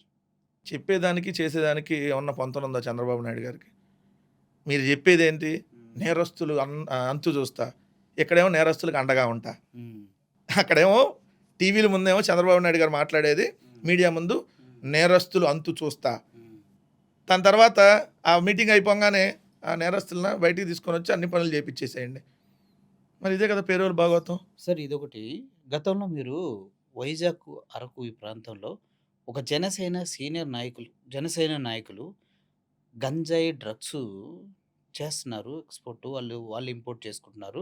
ప్రజల్లోకి వాళ్ళే తీసుకెళ్తున్నారు. ఆ తర్వాత అమర్నాథ్ రెడ్డి గారు మొన్న కూడా బయటకొచ్చి సో అండ్ సో పర్సన్స్ ఉన్నారు. ఇదంతా వాళ్ళే చేస్తున్నారు టీడీపీ వాళ్ళని. నిజంగానే టీడీపీకి సంబంధించిన వ్యక్తులు కానీ, జనసేనకి సంబంధించిన వ్యక్తులు కానీ, ఈ డ్రగ్స్‌ని ఏదైతే గంజాయి ఇటువంటివి ఉన్నాయో వాటిని ప్రజల్లోకి తీసుకొస్తున్నారా వాంటెడ్‌గా? ఇది సీరియస్ గంజాయి అండి. వ్యాపారం చేస్తున్నారు ఎక్కువ మంది తెలుగుదేశం ఎమ్మెల్యేలు, జనసేన ఎమ్మెల్యేలు. గంజాయి వ్యాపారం వాళ్ళే చేస్తున్నారు. హ్మ్. వాళ్ళు తాగుతారని అంటల్లా. వాళ్ళకి అలవాటు లేదు. కానీ వ్యాపారం చేస్తున్నారు. హ్మ్. వ్యాపారం చేయకపోతే మీకు ఒక జనసేన ఎమ్మెల్యే హ్మ్. గంజాయిని పట్టుకుంటే పోలీసులు ఎమ్మటనే వాళ్ళది విడిపించి ఆ మాల్ను కూడా విడిపించాడు. గోదావరి జిల్లాలో జరిగింది ఈ సంఘటన. ఎందుకు పేర్లు బయటపెడతలేదు మీరు? కొన్ని దాంట్లో టైం వచ్చినప్పుడు అన్నీ వస్తుంది. హ్మ్. సో జనసేన ఎమ్మెల్యే ఈ విధంగా చేశాడనేది వాస్తవం. హ్మ్. దానికి తెలుగుదేశం ఉన్నటువంటి అక్కడ ఉన్నటువంటి తెలుగుదేశం పక్కన నియోజకవర్గం ఉన్నటువంటి ప్రజాప్రతినిధి వాళ్ళ ఇన్వాల్వ్మెంట్తో కలిసి వీళ్ళే గంజాయిని సప్లై చేస్తున్నారనేది వాస్తవం. మొన్న ఈ మధ్య మనం పోలీసులు కూడా పట్టుకున్నారు. అవును. ఇద్దరు ఆ పోలీసులు. ఇద్దరు పోలీసులకు సంబంధించి. సో మరి అన్ని ఇన్వాల్వ్మెంట్ ఎక్కడ జరుగుతుంది? ఈ ప్రభుత్వంలోనే కదా. సో గంజాయి ఈరోజు విచ్చలవిడిగా చాక్లెట్ల రూపంలో దొరుకుతుంది అనేది వాళ్ళ దినపత్రికలో బయట పెడుతున్నాయి. హ్మ్. చాక్లెట్ల రూపంలో విజయవాడ, గుంటూరులో ఏదైతే పాన్ షాపుల్లో గంజాయి చాక్లెట్లు దొరుకుతున్నాయి అనేది తెలుగుదేశం అధికార పత్రికలు చెబుతున్నాయి. మరి 100 అంటే రోజుల్లో విచ్చలవిడిగా 100 రోజుల్లో కంట్రోల్ చేస్తన్నారు. ఎంతో కొంత కంట్రోల్ అయ్యి ఉంటుంది కదా! కంట్రోల్ చేశారుగా. చిన్న చిన్న చాక్లెట్ల రూపంలో చిన్న చిన్న మాల్ నుంచి చిన్న చిన్న చాక్లెట్ల రూపంలో ఎక్కడ పడితే అక్కడ దొరికేటట్టుగా కంట్రోల్ చేశారుగా. ఇదేనా కంట్రోల్ అంటే? కాదండి. కంట్రోల్ అంటే ఏంటి? ఆ! విచ్చలవిడిగా ఏరులై పారుతా ఉంటే కంట్రోల్ అంటారా? ఎక్కడికక్కడ గంజాయి విపరీతంగా హోమ్ డెలివరీ అవుతుంది తిరుపతి లాంటి టౌన్‌లో. గంజాయి హోమ్ డెలివరీ ఇవి చేస్తున్నారు. చాలా సీరియస్ మరి అలిగేషన్స్ ఎక్కడ సార్. కంట్రోల్ చేశారు? ఆ! 100 రోజులు కాదు కదా! ఈళ్ళొచ్చి ఆల్రెడీ 500 రోజులు అవుతుంది. మరి ఎక్కడ కంట్రోల్ చేశారు చెప్పండి? హ్మ్. సో విచ్చలవిడిగా ఆంధ్రప్రదేశ్ రాష్ట్రంలో ఈరోజు గంజాయిని చాక్లెట్ల రూపంలో హోమ్ సర్వీస్‌గా ఏదైతే హోమ్ డెలివరీగా పంపిస్తా ఉన్నారనేది వాస్తవం ఈ కూటమి ప్రభుత్వంలో. వైఎస్ఆర్‌సీపీ నాయకులందరూ వరుసగా అరెస్ట్ అవుతున్నారు సార్. ఏ తప్పు చేయకుండానే అరెస్ట్ అవుతారా? ఏం తప్పు చేసామని అరెస్ట్ చేశారో చెప్పండి. మరి ఇప్పుడున్న అలిగేషన్స్ అన్నీ అవి ఏది వాట్సాప్‌లో వీడియో ఫార్వర్డ్ చేస్తే అరెస్ట్ చేసేస్తారా? కాకాని గోవర్ధన్ రెడ్డి గారి మీద పెట్టిన కేసుల్లో అతని మీద ఆయన ఎస్సీ, ఎస్టీ ఆయన మైనింగ్స్ ఆయన కేసు ఉంది వైఎస్ఆర్ సార్. కాంగ్రెస్ పార్టీ ఆఫీస్‌లో ప్రెస్ మీట్ పెట్టారు. హ్మ్. కాకాని గోవర్ధన్ రెడ్డి గారు. హ్మ్. ప్రెస్ మీట్ పెట్టి హ్మ్. పెట్టింది సాక్షి టీవీలో వచ్చింది. హ్మ్. వచ్చింది ఆయన ఫార్వర్డ్ చేశాడు. హ్మ్. కేసు పెడితే ఎట్లా? సార్ ఇప్పుడు మనిద్దరం ఇంటర్వ్యూ చేస్తాం. మీరు హ్మ్. నాకు లింక్ పెడితే నేను ఫార్వర్డ్ చేస్తా. కేసు పెట్టేస్తారా? సార్ అలా లింక్ పెట్టిన ప్రతిసారి పెట్టి ఫార్వర్డ్ అదే అయింది చేయాలంటే కదా! పేరు నానిని అరెస్ట్ చేయాలి. ఇప్పుడు పేరు నాని గారి మీద కేసులు పెట్టారు. కొడాల నాని గారి మీద కేసులున్నాయి. హ్మ్. కాకపోతే వాళ్ళకి బెయిల్‌లు వచ్చినాయి. అదే విధంగా మీరు చూస్తే వల్లభనేని వంశీ గారు ఆల్రెడీ జైలుకెళ్ళి వచ్చున్నాడు. దాదాపు 150 రోజులు ఇప్పుడేంది ఎంతో. వల్లభనేని వంశీ గారేంటి వాయిస్ మొత్తం కట్ అయిపోయినట్టేనా? ఏం మాట్లాడతలేదు మీడియాలో? లేదు కొద్దిగా హెల్త్ బాలేదు కదా! అందుకని. అంతే. హెల్త్ బాలేదు. కొంచెం ఎందుకంటే అన్ని రోజులు జైల్లో ఉండొచ్చారు. ఆయనకు ముందు నుంచే కొంత అనారోగ్య సమస్యలున్నాయి. సో, మళ్ళీ యాక్టివ్ అవుతారు. దాంట్లో ఏముంది? మరి కొడాలి నాని గారు అప్పుడు నోరేసుకొని పడిపోయేవారు కదా! సార్ నోరేసుకొని పట్టం గాని అది కాదు. మీరు నేను అవతల ఆ వాళ్ళు మాట ఎందుకు మాట్లాడిన దాన్ని వాడుతున్నా బట్టి అంటే మనం మాట్లాడతాం. అది అప్పుడు ఇప్పుడు ఒక వ్యక్తి మీరు నన్ను సైలెంట్‌గా ఇంటర్వ్యూ అడుగుతుంటే నేను సైలెంట్‌గానే మాట్లాడాల్సొస్తది. హ్మ్. లేదు మీరు ఇంకా దాన్ని అగ్రెసివ్‌గా అడిగితే నేను అగ్రెసివ్‌గానే పోతా. యెస్. చంద్రబాబు నాయుడు గారు లేదా నారా లోకేష్ వాళ్ళందరూ కొడాల నాని గారి మీద మాట్లాడిన మాటలతో ఆయన కూడా అదే అగ్రెసివ్ మోడ్‌లో మాట్లాడారు. హ్మ్. సో వాళ్ళేమో ఎన్ని అన్నా మేము సైలెంట్‌గా ఉండాలంటే ఎట్లా? కరెక్ట్. కాదు కదా! యెస్. దాన్ని ఏదో అగ్రెసివ్‌గా మాట్లాడంటే ఒకళ్ళొకళ్ళు ఒక వే ఆఫ్ స్టైల్ ఉంటది మాట్లాడే విధానంలో. కొంత మనం మాట్లాడేటప్పుడు పరుషంగా మాట్లాడినట్టు అనిపిస్తది. అంటే తెలుగుదేశం వాళ్ళు మాట్లాడినట్టుతో పోలిస్తే వైఎస్ఆర్ కాంగ్రెస్ పార్టీ వాళ్ళు చాలా తక్కువ మాట్లాడినట్టే. హ్మ్. ఒకళ్ళేమో అసలు ఒకళ్ళేమో అదేంది ది గాజు గ్లాస్ పగలగొట్టి పొడిసేయండి అని చంద్రబాబు నాయుడు, రాళ్ళు తీసుకొని తన్నండని అన్నీ వాళ్ళు మాట్లాడిన భాషలు అయ్యే కదా!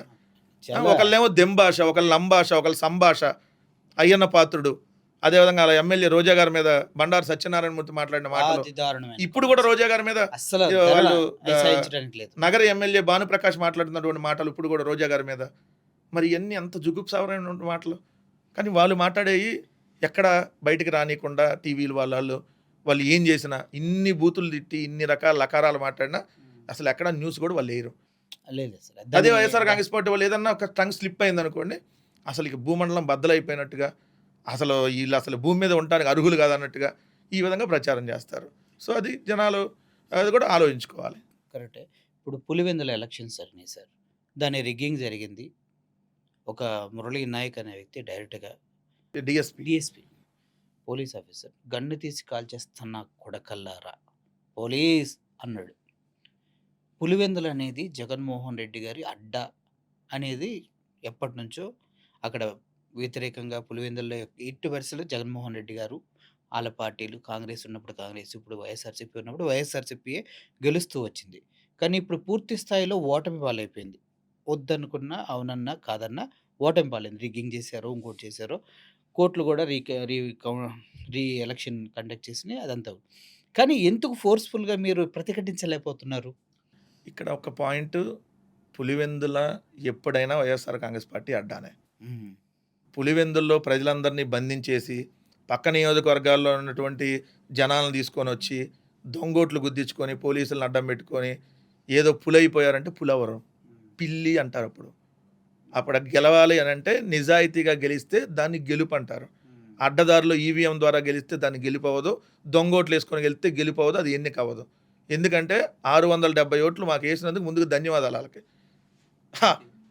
తెలుగుదేశం వాళ్ళు మాకు 683 దొంగోట్లు మాకేసి హ్మ్. ఏసినందుకు బైరెడ్డి ధన్యవాదాలు. సిద్ధారెడ్డి గారు, మీరు కూడా మాకు టీడీపీ వాళ్ళు ఓట్లేసారు. వాళ్ళలో కూడా ఫ్యాన్స్ ఉన్నారన్న విషయం మాకిప్పుడు అర్థం కాలేదు. అసలు హ్యాట్స్ ఆఫ్ టు యూ అంటున్నారు. నిజంగానే మీ వోళ్ళు ఎయలేదా అసలు ఓట్లు? మా వైఎస్ఆర్ అభ్యర్థి ఓటు వేయలేదు. ఆ! మా అభ్యర్థినే ఓటు వేయనీయలేదు. హ్మ్. అంటే ఇది టీడీపీ వాళ్ళే పోటీ చేసినటువంటి అభ్యర్థినే ఓటు వేయలేనటువంటి పరిస్థితి అక్కడ ఉంది. మరి ఇంకెక్కడేసారు? మన తర్వాత కొన్ని ఛానెల్స్ కూడా వెళ్లి అంత పబ్లిక్ బైట్స్ తీసుకున్నారు కదా ప్రజల్ని. సో మేము క్లియర్‌గా ఏమంటున్నాం? మీరు ప్రజాస్వామ్యతంగా ఎన్నికలు పెట్టి గెలిస్తే రా గెలిచారండి అని చెప్పుకుంటే ఇది. ఇట్లాంటి గెలుపుని ఒక ఆఫ్టర్ ఆల్ ఒక జెడ్పీటీసీ 10,000 ఓటింగ్ ఉన్న దాని కోసం ఇంతమంది మంత్రులెళ్లి ప్రచారం చేసినా మీకు అక్కడ గెలవడని తెలిసే ఈ విధంగా అడ్డదారిలో ఏదైతే దొంగోట్లు ఏయించేసుకొని ఏదో గెలిచేసామని చూపించుకుంటే దాన్ని గెలుపనరు. సో వెయిట్ అండ్ సీ ఎందుకు ఇంకా ముందు ఎలక్షన్ ఉంది కదా! తొందర ఎందుకు పడతారు అని చెప్పి మేము క్లియర్‌గా అంటున్నాం వాళ్ళని. ఇందాక మాట్లాడుతూ ఈవీఎంలతో గెలిచారు అన్నారు. అంటే మీరు 2024 ఎలక్షన్స్ ఉద్దేశించే ఆ మాట ఆబ్వియస్లీ. మాట్లాడారు కదా! ఆబ్వియస్లీ. మరి ఎందుకు ఇప్పుడు నార్త్‌లో తీసుకున్నట్లయితే రాహుల్ గాంధీ అనే ఒక వ్యక్తి ఒక కాన్స్టిట్యుయెన్సీని తీసుకొని అక్కడ జరిగిన అన్యాయాన్ని క్లియర్‌గా ప్రొజెక్షన్ ఏసి చూయించి ఎలక్షన్ కమిషన్‌ని, బీజేపీని ఎండగడుతూ ఉంటే, ఇక్కడ జగన్మోహన్ రెడ్డి గారు మాత్రం అసలు దాని గురించి మాట్లాడరు. ఆ సాహసం కూడా చేయట్లేదు. ఎందుకనంటారు? మీరు ఈ రాహుల్ గాంధీ అడిగే ముందుగా ఇందాక పులివెందులకు సంబంధించి ఇంకొక మాట చెప్తా. చెప్పండి. మీరు ప్రతిఘటించలేదు ఎందుకని ఒక వర్డ్ అడిగారు. అవును. ప్రతిఘటిస్తే వైఎస్ఆర్ కాంగ్రెస్ పార్టీ ఎలా ఉంటుందో చంద్రబాబు నాయుడు గారికి, తెలుగుదేశానికి తెలుసు. హ్మ్. జగన్మోహన్ రెడ్డి గారే ఆ రోజు ఉదయం పూట హ్మ్. అవినాష్ రెడ్డి గారిని అరెస్ట్ అయిన తర్వాత అవినాష్ రెడ్డి గారిని తీసుకొని పోలీసులు వెళ్తున్నటువంటి అయినా సందర్భంలో అదొకటి అప్పటికే అక్కడ వేలాదిగా పోలీసులు మోహరించున్నారు. వైఎస్ఆర్ కాంగ్రెస్ పార్టీ వాళ్ళ మీద అటాకులు చేయడానికి రెడీ అయి ఉన్నారు. కర్రలు తీసుకొని వచ్చి చూశారు. సామాన్య ప్రజలు కూడా దాంట్లో బలైపోయేటటువంటి అవకాశం ఉంది. జగన్మోహన్ రెడ్డి గారు పోతే పోయింది, ఎలక్షన్ గురించి కాదు. సో మీరు ఎక్కడా కూడా తొందరపడి వాళ్ళు మీ మీద అటాక్ చేస్తున్నప్పుడు, లేదంటే మీ మీద మిమ్మల్ని అడ్డుపడుతున్నప్పుడు మీరు కూడా అటాకింగ్ మోడ్కి వెళ్తే మన సైడు ప్రాణాలు కోల్పోతారు, అవతల వాళ్ళు కూడా ప్రాణాలు కోల్పోతారు, ప్రాణ నష్టం జరిగిద్ది. సో ఎటువంటి చర్యలకి వెళ్ళొద్దని చెప్పి అక్కడ మా నాయకులకు ఆదేశించారు. ఓకే. లేదు అని అంటే ఆ రోజు ఇంకా పులివెందులు రణరంగంగా మారేది. ఓకే. సో అందుకనే ఓటింగ్కు వెళ్ళకపోయినా జనాలు కాళ్ళు పట్టుకొని పోలీసులను అడిగారు. అవును. అదే పులివెందుల వాళ్ళు తిరగబడితే ఎలా ఉంటుందో మీ అందరికీ తెలుసు. కానీ ఎక్కడా కూడా ఆ పని వద్దన్నారు జగన్మోహన్ రెడ్డి గారు. అంటే సో మళ్ళీ తప్పుడు కేసులు పెడతారు, మళ్ళీ అరెస్టులు చేస్తారు, ప్రాణ నష్టం కూడా జరిగేటటువంటి అవకాశం ఉంది, ఆస్తి నష్టపోతారు. సో ఒక్క జడ్పీటీసీ కోసం ఏదైతే వాళ్ళు తెగబడ్డారని చెప్పి మీరు కూడా తెగబడొద్దని చెప్పి అన్నారు. అందుకనే ప్రతిఘటించలేదు అనడానికి కారణం అది. అదే ప్రతిఘటిస్తే పోలీసులు ఆపగలుగుతారా? నా కొడకల్లారా అని అన్న పోలీసులకే ఏదైతే ప్రజలు తిరగబడితే ఉండగలుగుతారా? కష్టం. కాల్చి పడేస్తా అన్నారు కదా, ఎంతమందిని కాలుతారు? కాల్చండి, ఒకళ్ళని గాలిస్తే ఎన్ని రౌండ్లు ఉంటాయి సార్ వాళ్ళకి? ఒకళ్ళని గాలిస్తే ఏమైందో తర్వాత చూపిస్తారు కదా ఊరోళ్ళు. సో వాళ్ళు డైలాగులు లేదా రెచ్చగొట్టో ఇంకోటో ఎంత ఉన్నా సంయమనంగా ఉన్నాం. రెండోది వచ్చేటప్పటికి మీరన్న రాహుల్ గాంధీ గారు ఎప్పుడు లేచారు నిద్ర? మన ఈ మధ్య లేచారు సార్. 14 నెలల తర్వాత. 14 నెలల తర్వాత. ఆంధ్రప్రదేశ్ లేదు అప్పుడు. మరి లెగిసినాక ఆంధ్రప్రదేశ్ కూడా గుర్తుకు రావాలి కదా. ఉంది. మరి ఎందుకు మాట్లాడ్డా ఆయన? అందుకనే మేము ఎన్నికలు అయిపోయిన రోజే సాయంత్రమే జగన్మోహన్ రెడ్డి గారు ప్రెస్ మీట్లో ఈ ఎన్నికలు అనే దాని మీద అనేక అనుమానాలు ఉన్నాయని మాట్లాడిన మాట వాస్తవం. ఏది ఎన్నికల మీరు చెప్పేది రిజల్ట్ వచ్చిన రోజే. నేను తర్వాత మేము కోర్టుకి వెళ్ళాం. కానీ జరగలేదు కదా పని. న్యాయస్థానాల్లో జరగకపోతే అది ఇంకా తేలలేదు కదా. సో న్యాయస్థానాల్లో తేలలేదు. కారణం ఏంటి? న్యాయస్థానాల్లో ఇప్పుడు ఆ వీవీప్యాట్ స్లిప్లకి లెక్క పెట్టడం కోసం పెడితే వీవీప్యాట్ స్లిప్లు అప్పటికే తగలబెట్టేశారు. 45 రోజులు. మీనా గారి పైన మీరు ఎప్పుడు మాట్లాడలేదు? ఆయన మేము అనేది ఈవీఎం ముఖేష్ కుమార్ మీనా. ఆయన పేరే ఈవీఎం ముఖేష్ కుమార్ మీనా. సో ఆ ఈవీఎం ముఖేష్ కుమార్ మీనా ఆధ్వర్యంలో ప్లాన్డ్గా జరిగింది. లేకపోతే మీరు చెప్పండి, 48 లక్షల ఓట్లు పోలింగ్ రోజుకి కౌంటింగ్ రోజుకి ఎట్లా పెరుగుతాయి? మీ ఊర్లో 500 ఓట్లు ఉన్నాయి. మీ ఊర్లో 500 ఓట్లు ఉంటే 470 పోలైనవి అనుకుందాం. పోలైన రోజు 470 ఉంటే కౌంటింగ్ రోజు 460 లేకపోతే 490 అవుతుందా? సేమ్ ఎన్ని ఓట్లు ఉంటే అన్నీ ఉండాలి కదా. కానీ మీరు ఎగ్జామ్ రాసి ఏదైతే ఒక ఎగ్జామ్ పరీక్ష రాసేసి దాంట్లో ఒక 10 అడిషనల్ సీట్లు తీసుకొని ఎగ్జామ్ మొత్తం పెట్టేసి ఇచ్చేశారు. పేపర్లు దిద్దేటప్పటికి 10 అడిషనల్ ప్లేస్లో ఇంకో 20 అడిషనల్ యాడ్ అయితే ఏమంటారు దాన్ని? సేమ్ ఇదే అంటారు కదా. సో ఇక్కడ దాన్ని ఎందుకు ప్రస్తావించలేదు? ఇప్పుడు రాహుల్ గాంధీ గారు ఓట్కే చోరీ మీద మాట్లాడటాన్ని ఎవరు వ్యతిరేకించట్లేదు. ఎస్, దేశవ్యాప్తంగా జరిగింది. అంటే ఆంధ్రప్రదేశ్ కూడా ఉంది కదా. మరి ఎందుకు మీరు ఆంధ్రప్రదేశ్ గురించి ఒక్కరోజు మాట్లాడలా? ఆంధ్రప్రదేశ్లో కూటమి ప్రభుత్వం, ఎన్డీఏ ప్రభుత్వం అధికారంలోకి వచ్చింది ఈ ఓట్ చోరీ ద్వారా. ఎందుకు రాహుల్ గాంధీ గారు మాట్లాడట్లా? వాళ్ళ అధ్యక్షురాలు ఎందుకు మాట్లాడట్లా? వాళ్ళ ఇన్ఛార్జ్ ఎందుకు మాట్లాడట్లా? రాహుల్ గారి గురించి వదిలేసాను సార్. ఆయన మాట్లాడతాడు, ఆయన మమ్మల్ని మీరు ఎందుకు మాట్లాడతలేదు అనేది కదా నాకు. మాట్లాడబట్టే కదా ఈ రోజు. ఎందుకు జగన్మోహన్ రెడ్డి అంత ఫోర్స్ఫుల్ గా ఎందుకు వెళ్ళట్లేదు? బీజేపీ అంటే భయపడుతున్నాడు, కేసులు తీసుకొచ్చి సోనియా గాంధీనే ఎదిరించిన వాళ్ళం బీజేపీ అంతా. బీజేపీ మీద మేము మాట్లాడలేదు. మేమే కదా బీజేపీ మీద వ్యతిరేకంగా వక్స్ బిల్లుకి వ్యతిరేకంగా సుప్రీంకోర్టు పోయింది. మేమా ఇంకేదైనా పార్టీ పోయిందా? బీజేపీని వ్యతిరేకించకపోతే బీజేపీకి మేము నిజంగా భయపడితే మరి కోర్టుకి వెళ్ళంగా సుప్రీంకోర్టుకి వాళ్ళు తెచ్చినటువంటి బిల్లు మీద సుప్రీంకోర్టుకి ఎందుకు వెళ్ళాం? బిల్లు మీద కోర్టులకు వెళ్ళాం కదా. దీని మీద ఎందుకు ఫైట్ చేయట్లేదు అంటున్నా నేను. సార్ మనకి ఇక్కడ ఉన్నటువంటి దాంట్లో ఈ అంశం మీద ప్రతిరోజు వెళ్ళలేనటువంటి అంశం. బికాజ్ అనేక ప్రజా సమస్యలు ఉన్నాయి. రోజు మీరు దానివల్లే అని చెప్పి రోజు దాని మీద వెళ్ళలేరు. సో ఆల్రెడీ ప్రజలకి తెలుసు క్లియర్గా. ఎందుకంటే మీరు ఎన్నికలు అయిపోయిన ఆ రోజు సాయంత్రమే మేమన్నీ ఓట్లు వేసాం, యాడికి పోయినాయి, మేము ఓట్లు వేస్తే యాడికి పోయినాయి అని చెప్పి ఊర్లు చర్చించుకున్నటువంటి సంఘటనలు మనం చూసాం కదా. సో ఈవీఎంలో బ్యాటరీలు ఛార్జింగ్ పెరిగిన సంఘటనలు మనం చూసాం కదా. ఎంతగా ఆల్రెడీ రెడ్ హ్యాండెడ్గా దొరికిపోయారు. ఇంకా దాని న్యాయస్థానాల్లో తప్ప మనం ఫైట్ చేయలేం. ఎందుకు ఎన్నికల కమిషన్ గుడ్డిగా మాట్లాడేస్తుంది కదా. ఇట్స్ వెరీ మేము బ్లండర్ మేము ఇవ్వము, స్టేట్మెంట్స్. మేము అది ఫుటేజ్ అడిగితే ఇవ్వనంటుంది. మా చెల్లెలు, అక్కలు, తల్లుళ్ళు ఆయన మరీ ఘోరం సార్ ఆయన. సార్ కాదండి, వాళ్ళ ఫుటేజ్ మేమెందుకు ఇస్తామంటాడు? అసలు ఎంత దారుణం అంటే ఇప్పుడు ఏం అడుగుతున్నారు, ఫుటేజ్ ఓటేసినటువంటి ఫుటేజ్ అడుగుతున్నారు. వెబ్ వాళ్ళ ఇళ్లలో ఫుటేజ్ ఎవరు అడగట్లేదు కదా. పర్సనల్ వీడియోస్ లేకపోతే ఇంకా కాదండి, ఏదో రోడ్డు మీద ఉంటాము, రోడ్డు మీద ఇప్పుడు మనం వెళ్తుంటే సీసీ కెమెరా అండర్లోనే మన అన్ని రికార్డ్ అవుతా ఉంటాయి. సర్వేలెన్స్ ఉంటుంది. సో దాంట్లో తప్పేముంది? ఇంకా అప్పుడు దేశం మొత్తం తీసేయాలి కదా. ఇప్పుడు సీసీ కెమెరా దానికి డబ్బులు వేస్ట్ ఎందుకు మళ్ళీ దానికి అదే ఒక కదా, ఆ వ్యవస్థ. ఫుటేజ్ ఇవ్వము అని అంటే ఇప్పుడు ఒక ఇన్సిడెంట్ జరిగిద్దండి ఎక్కడన్నా, ఒక షాప్ దగ్గర ఏదో దొంగతనమే జరిగింది. ఉమ్. షాప్లో ఉన్న సీసీ ఫుటేజ్ చూస్తారు కదా.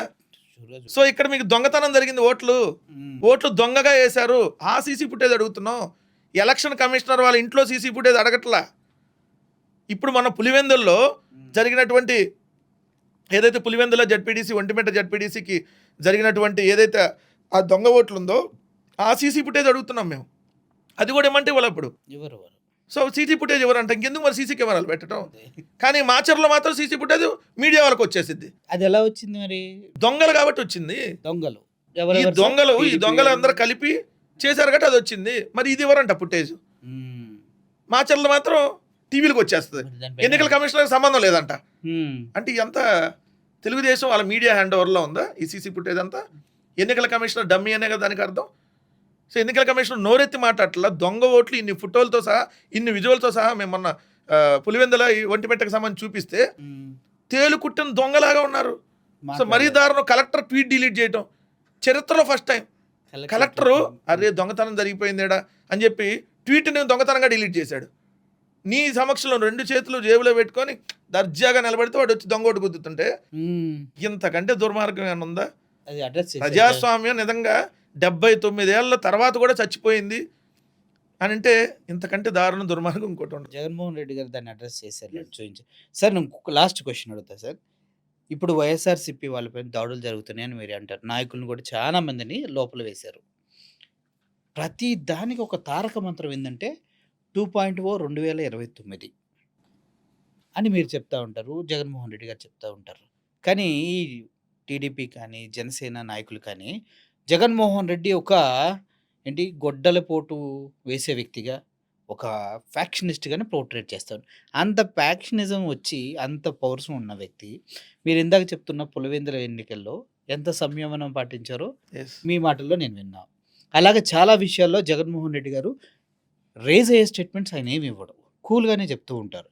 కానీ ఎంత పవర్ఫుల్గా, ఇంత ఫ్యాక్షన్ బ్యాక్గ్రౌండ్ ఉందని వాళ్ళు పోర్ట్రేట్ చేస్తూ కూడా 2029 వరకు మీరు కేసులు పెట్టించుకోండి, తన్నులు తినండి, ఏమైనా చేయండి అని 2029 2.0 తారక మంత్రాన్ని ఇంకెంతకాలం మీరు ప్రజలపైన రుద్దుతూ మీ నాయకుల్ని మీరు హింసించే అటు ఇబ్బంది పడుతుంటే చూస్తూ ఉంటారు. ఇక్కడ మీరు అన్న దాంట్లో ఫస్ట్ జగన్మోహన్ రెడ్డి గారు ఏదైతే వాళ్ళ అవతల ఫ్యాక్షన్ అది ఇది అని అంటున్నారు కదా, నిజంగా ఆయన ఫ్యాక్షన్ మెంటాలిటీ ఉంటే ఒక్క తెలుగుదేశం వాడన్నా 2014 నుంచి 19 దాకా ఉండగలిగేవాళ్ళ ఈ రాష్ట్రంలో? ఆయన్ని మన చెప్పుకోలేని భాషలో అయినా ఆయన తిట్టినా అతను ఈరోజు కార్పొరేషన్ చైర్మన్ అయ్యాడు, ఇంకా టీవీలో కూర్చొని మాట్లాడగలుగుతున్నాడు.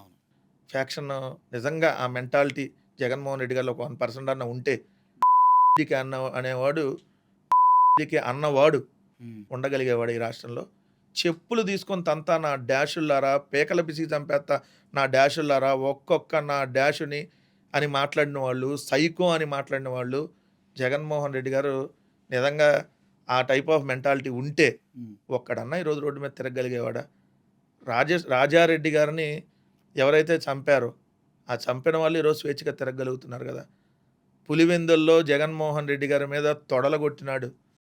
పానీలేరా తొడే కదా కొట్టుకొని అని జగన్మోహన్ రెడ్డి గారు వదిలేశారు తప్ప తొడెట్టా కొడతామని చెప్పి తొడ మీద ఏమన్నా వచ్చి కొట్టారా? వైఎస్ఆర్సీపీ వాళ్ళు కొట్టలేదు కదా. దారిని పోయే ప్రతి ఒక్కడో ఏది పడితే అది మాట్లాడినా జగన్మోహన్ రెడ్డి గారు ఏ రోజన్నా సహనం కోల్పోయాడా? ఇన్ని రకాలుగా ఆయన్ని మానసికంగా వేదనకు గురి చేస్తున్నా ఆయన ఒకటే అంటాడు, గజరాజు పోతా ఉంటే కుక్కలు మరుగుతూ ఉంటాయని వదిలేయండప్ప. ప్రతి ఒక్కడు మాట్లాడుకుంటా ఉంటాడులే. ఆ సినిమాలో ఇంకోటి అరవింద సమేతలో సినిమా డైలాగ్ ఉంటుంది, పోనీలేండి అని అలా వదిలేస్తే దాన్ని చేతగాంతనం అనుకుంటున్నారు. జగన్మోహన్ రెడ్డి గారు వదిలేస్తే చేతగాంతనం అనుకుంటున్నారు. జగన్మోహన్ రెడ్డి గారు రాజశేఖర రెడ్డి గారు వచ్చినప్పటి నుంచి ఈ 20 సంవత్సరాల్లో 2004 నుంచి ఇప్పుడు దాకా పులివెందుల్లో ఒక్క ఫ్యాక్షన్ హత్య కూడా జరగల. వాస్తవం అది మాత్రం. ఒక్కటి కూడా లేదు. ఆ ఫ్యాక్షన్ అనేది నిర్మూలించారు రాజశేఖర రెడ్డి గారు, జగన్ గారు. కానీ దాన్ని ఇప్పుడు మళ్ళీ లేపారు పురివిప్పి. దాన్ని లేపుతా ఉన్నారు. అది భవిష్యత్ తరాలకు ప్రమాదం అని ఇప్పటికీ సమయంతోనే చెప్తా ఉన్నాడు. మీరన్న 2.0 కానీ అన్ని రోజులు ఒకేలాగా ఉండవు. ఇది కూడా గుర్తుపెట్టుకోవాలి. ఎందుకంటే మేము కూడా ఉప్పు కారంతోనే తింటాం. సప్పిడన్నం ఏం తింటల్లా. మాలో ప్రవహించేది కూడా ఎరుపు రక్తమే. కొత్త రక్తం నుంచి రాదు. సో మమ్మల్ని కొట్టి హింసించి అరే నువ్వు మగాడివి కాదు, మేము ఇన్నిసార్లు కొడుతున్నా కూడా నీకు అసలు పౌరుషం రావట్లేదు అని అంటే ఎప్పుడొక రోజు వచ్చింది కదా. ఆల్రెడీ వైఎస్ఆర్ కాంగ్రెస్ పార్టీ వాళ్ళు అలా ఇన్సిస్ట్ చేసేస్తున్నారు. ఎట్లా అంటే అంత దారుణంగా. సో పోనీలే వదిలేద్దాం అనుకున్నా మీరు వదిలేస్తే మీరు మగాళ్ళు కాదనే లెక్కలో మాట్లాడుతున్నారు. సో ఎందుకు వదులుతాం అప్పుడు? జగన్ 2.0లో వదిలే ప్రసక్తి ఉండదు. మమ్మల్ని ఎవడైతే హింసించాడో వాళ్ళకి అంతకు మించి ఉంటుంది. సో తొందర ఏం పడద్దు. 3.5 సంవత్సరాలు ఇంకా మమ్మల్ని హింసించాలనుకుంటున్నారు కాబట్టి చెయ్యండి. సో మేము న్యాయపరంగా వెళ్తాం. ఈలోపు మా వాళ్ళ మీద కేసులు అవన్నీ పెడితే మేము లీగల్గా ఫైట్ చేస్తున్నాం. అనేక మందికి మెజారిటీ 90% ఆఫ్ అందరికి బెయిల్ వచ్చేసి ఉన్నాయి. సో మళ్ళీ మీరు కేసులు పెడతారు, మళ్ళీ బెయిల్ తెచ్చుకుంటాం, అవసరమైతే జైలుకు పోతాం. ఒక్కటైతే మాత్రం గుర్తుపెట్టుకోండి, వైఎస్ఆర్ కాంగ్రెస్ పార్టీకి మంచి చేసిన వాడిని గుండెల్లో పెట్టుకుంటాం, గుడ్ బుక్లో ఉంచుకుంటాం. వైఎస్ఆర్ కాంగ్రెస్ పార్టీని వేధించిన వాళ్ళకి, అది తెలుగుదేశం నాయకుడా, జనసేన నాయకుడా, లేదంటే పోలీస్ అధికారా, లేదంటే ప్రభుత్వ అధికారా, ఐఏఎస్ఆ, ఐపీఎస్ఆ, డిఎస్పీయా, డిఐజీనా, ఎవరినైనా కూడా వైఎస్ఆర్ కాంగ్రెస్ పార్టీ డిజిటల్ యాప్లో నమోదు చేస్తాం. ఇప్పటివరకు ఎన్ని పేర్లు నమోదు చేశారు? చాలా ఉన్నాయి. ఆల్రెడీ అధికారులు ఉన్నాయి, పోలీసులు ఉన్నాయి. ఏం చేస్తారు వాళ్ళని మీరు? డెఫినెట్లీ లీగల్గానే పోతాం. వాళ్ళని ఎలా ఏం చేయాలో అలా చేస్తాం. ఎందుకని చెప్పడం? సో వాళ్ళు ఇప్పుడు మా మీద ఏం చేస్తున్నారు అది చేస్తాం. అక్రమ కేసులు పెడతారు. మళ్ళీ అక్రమ కేసులు అసలు వీళ్ళు పెట్టినటువంటి, ఇప్పుడు వీళ్ళు చేస్తున్నటువంటి అన్యాయాలు, వీళ్ళు చేసినటువంటి తప్పుడు కేసులు, సో వీళ్ళు ఏ విధంగా అక్రమంగా సంపాదించారు, అటన్నిటిని వెలికి తీసి వాళ్ళని కూడా ఖచ్చితంగా ఆ శంకరమాన్యాలు తిప్పుతాం. ఖచ్చితంగా ఎవరిని వదిలేటటువంటి ప్రసక్తి లేదు. చేతగాంతనం అని మాత్రం అనుకోవద్దు. ఇప్పుడేదో కొట్టించుకుంటున్నారు కదా వాళ్ళు, అంటే మీరు 100 మందిని వేసుకొని అధికార యంత్రాంగాన్ని, పోలీసుల్ని అందరినీ పెట్టుకొని ఇప్పుడు ఇది చేస్తుంటే వీళ్ళు ఏం చేయలేకపోతున్నారులే అనేది చేతగాంతనం అనుకోవద్దు. అందరికీ ప్రతి ఒక్కళ్ళ లెక్క 2029లో సరి చేస్తాం అనేది మాత్రం. గెలుస్తారని వైఎస్ఆర్సీపీ పార్టీ గెలుస్తుంది మీరు ఫిక్స్ అయిపోయారు 100%. మొన్న గెలవలేదు కదా ఎలక్షన్. 2014లో ఓడిపోయాం, 19లో గెలిచాం, 24లో ఓడిపోయాం, 29లో గెలుస్తాం. మళ్ళీ ఈవీఎంలు వాళ్ళ చేతిలో ఉంటే మీరు ఎలా గెలుస్తారు? అన్నిసార్లు ఇప్పుడు దొంగతనం ప్రతిసారి చేయడం కుదరదు కాబట్టి దొంగతనం రెడ్ హ్యాండ్గా దొరికిపోయినాక ఈసారి చేయలేరుగా. Independent body sir election commission అనేది ఇండిపెండెంట్ బాడీ, వాళ్ళ రూల్స్ ఫాలో అవ్వాలి కదా. మీరు వాళ్ళ రూల్సే ఫాలో అవుతాం. కాలం నిజంగా మీకు అలాంటిదే జరిగితే బంగ్లాదేశ్, శ్రీలంకలో జరిగిన తిరుగుబాటు చూశారు కదా, ఆ తిరుగుబాటు వచ్చింది అనేది గ్రహించాలి. అప్పుడు మీకు అధికారం కాదు, ఎలా వెళ్ళి జనాలు మొత్తం వెళ్ళారు కదా, అప్పుడు భారతదేశంలో ఉన్న జనాలు మొత్తం వెళ్తారు. సో అలాంటి ప్రయత్నం ఆల్రెడీ ఒకసారి చేశారు మొన్న. ఏది ఈవీఎం వల్ల మళ్ళీ చేయాలని ప్రయత్నం చేస్తే ఆ రకమైనటువంటి తిరుగుబాటు ఉంటుంది. ఆల్రెడీ ఇప్పుడిప్పుడే వస్తూ ఉంది పూర్తిగా. రేపొద్దున ఇంకా మీరు ఆ టైప్ ఆఫ్ తీసుకెళ్తున్నారంటే ఆ పరిస్థితులకి వెళ్తుంది. బెదిరిస్తున్నారు గట్టిగా మీరైతే. బెదిరించడం కాదు సార్, జరిగేది ప్రజల్లో జరిగేది, ప్రజల్లోంచి వచ్చేది చెప్తున్నా. సో వాళ్ళు ఏ విధంగా అయినా చేసేస్తామనంటే కుదరదు కదా అది.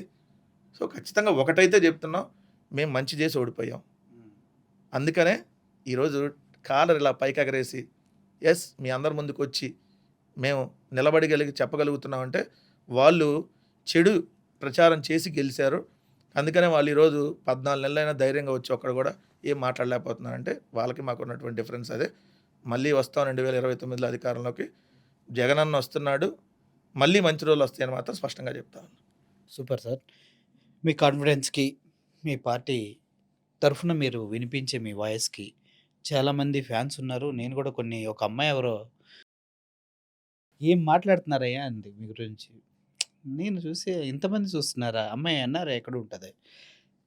మీరు చెప్పే వాస్తవాలు ఇన్స్టాగ్రామ్లో ఒక అమ్మాయి. సో నాకు పంపించారు వేరే. అది యాక్చువల్లీ మీ వాయిస్ వైఎస్ఆర్సీపీకి స్ట్రాంగ్గా ఉంది, అలాగే టీడీపీ వాళ్ళు కూడా ఉన్నారు. కానీ వాస్తవాల్ని అవాస్తవాల్ని మిక్స్ చేసి తీసుకెళ్తూ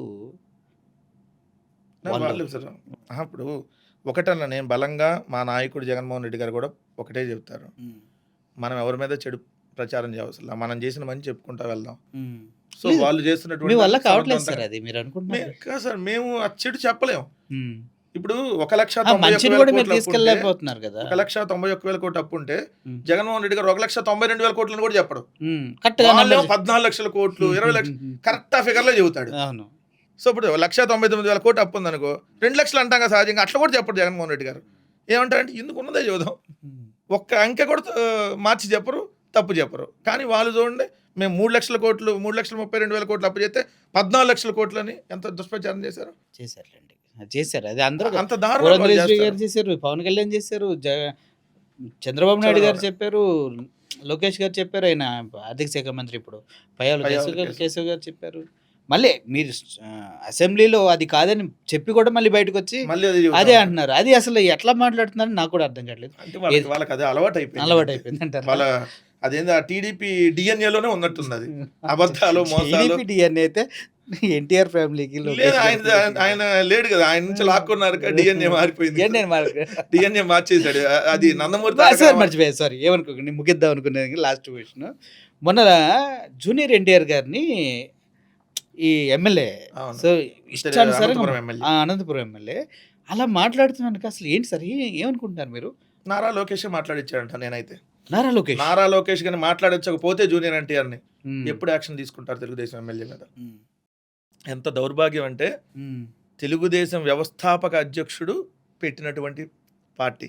ఉమ్. అంటే రామారావు గారు రామారావు, తెలుగుదేశం ఎన్టీ వ్యవస్థాపక అధ్యక్షుడు ఎన్టీ రామారావు. రామారావు గారి కోడలు ఉమ్, రామారావు గారి మనవణ్ణి. ఉమ్. అదే తెలుగుదేశం పార్టీ ఎమ్మెల్యే లంబూతులు తిడితే దారుణంగా తిట్టాడు సార్. లంబూతులు తిడితే ఉమ్, ఇప్పటి వరకు అస్సలు ఒక్కళ్ళు కూడా మందలించిన వాళ్ళు లేరు. చంద్రబాబు నాయుడు అంటే మందలించాడని రాస్తారు పేపర్లో. మీడియా తెలియాలి కదా, ప్రజలకు తెలియాలి కదా. అసహనం వ్యక్తం చేశాడని రాస్తారు, ఆగ్రహం వ్యక్తం చేశాడని రాస్తారు. అది అయిపోయిందా? లంబూతులు తిట్టేస్తే ఆగ్రహం వ్యక్తం చేస్తే అసహనం వ్యక్తం చేస్తే అయిపోయిద్దా? సో పక్కా ప్లాన్డ్గా లోకేష్ డైరెక్షన్లోనే ఇవన్నీ జరుగుతున్నాయి. కారణం లోకేష్ కాంపిటీటర్ అవుతాడు. ఎందుకంటే రేపు పొద్దున జూనియర్ ఎన్టీఆర్ వస్తే ఇతను కాంపిటీటర్ అవుతాడు ఉమ్. అనే దాంట్లో First వార్ నుంచి సినిమా ఉంది. అప్పుడు వార్ సినిమా రిలీజ్కి సంబంధించి ఉమ్. ముందు కూలీ సినిమాకి సంబంధించి కూలీ వారు రెండు ఒకటే టైంలో ఒకటే రిలీజ్ time అయినప్పుడు లో. రజనీకాంత్ కూలీకి సంబంధించి ఆయన ఏదైతే ఇది ట్వీట్ పెట్టాడు లోకేష్. ఉమ్.